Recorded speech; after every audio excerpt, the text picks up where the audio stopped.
زندگی ایک طویل مسافت ہے، یہاں مسلسل چلنا پڑتا ہے۔ بیچ راستے میں تھک کر ٹھہر جاؤ گے تو ٹھوکروں کی زد میں آ جاؤ گے۔ جسے راہ میں کسی پتھر کو کوئی برداشت نہیں کرتا، اگر ٹھوکروں کی زد میں آ جاؤ تو پریشان نہ ہونا، یہی تمہیں ایک منزل تک لے جائیں گی، شرط یہ کہ بہت کچھ برداشت کرنا پڑے گا۔ نہ چاہتے ہوئے بھی آگے بڑھنا ہوگا، تکلیف اٹھانی پڑتی ہے، قیمت چکانی پڑتی ہے۔ یہ دنیا ہے، یہاں کچھ بھی مفت میں نہیں ملتا، یہاں تک کہ اپنی ذات بھی نہیں۔ اپنی ذات تک رسائی حاصل کرنے کے لیے بھی بہت جتن کرنے پڑتے ہیں۔ خود اپنی ذات کو جو نہیں سمجھ پاتے وہ کوئی فیصلہ خود سے نہیں کر سکتے۔ مضبوط فیصلے کرنے کے لیے خود کو جاننا بہت اہم ہے۔ ہم سب خود کو دوسروں سے زیادہ جانتے ہیں، لیکن سوال یہ ہے کہ کتنا؟ ہم خود کو اتنا ہی دکھاتے ہیں جتنا ہم دکھانا چاہتے ہیں۔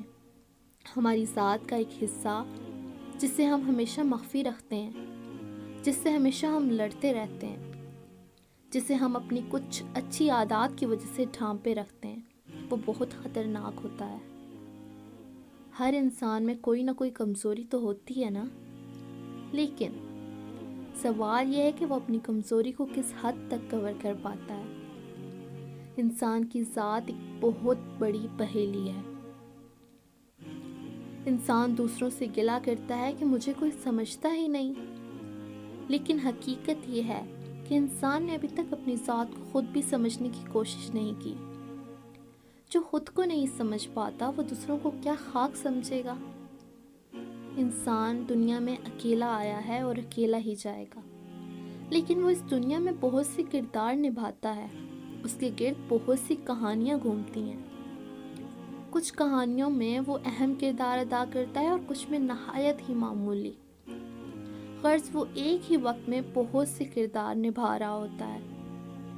کچھ کردار وہ اچھے سے نبھا لیتا ہے اور کچھ کو وہ اچھے سے نہیں نبھا پاتا، لیکن اس کے کردار کو کوئی اور بھی اس کی جگہ نہیں ادا کرتا۔ اسے اپنا کردار خود ہی نبھانا ہے، وہ خوش ہے یا ناخوش۔ یہاں چلتے رہنا ہے، لمبی مسافت ہے، مسلسل سفر، ایک خاص وقت۔